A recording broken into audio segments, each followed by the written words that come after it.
ஆழ்ந்து சிந்தித்தால் மனிதன் மேலும் உயர்வதற்கு அத்தவறுகளை வழிவகுக்கின்றன. முன்பை விட திருத்தமாய் காரியமாற்ற வாய்ப்பு தருகின்றன.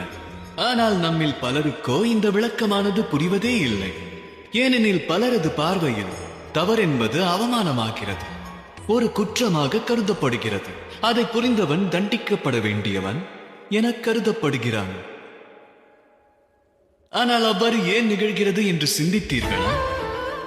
அதற்கு என்ன காரணம்? ஆற்றிய தவறை ஏற்பதை விடுத்து நழுவ பார்க்கின்றனர். தவறிழைத்து அதை மனமாற ஏற்காவிடில் அந்த தவறு பாவச் செயலாகிறது, அதுவே குற்றமாகிறது.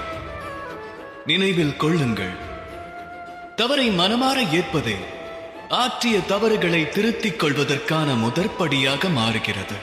இன்னொன்றையும் நினைவில் கொள்ளுங்கள், குற்றம் புரிந்தவர் யார் என்றால் தவறுகள் செய்தும் அதை உணர்ந்து திருத்திக் கொள்ளாதவரே யாவார்.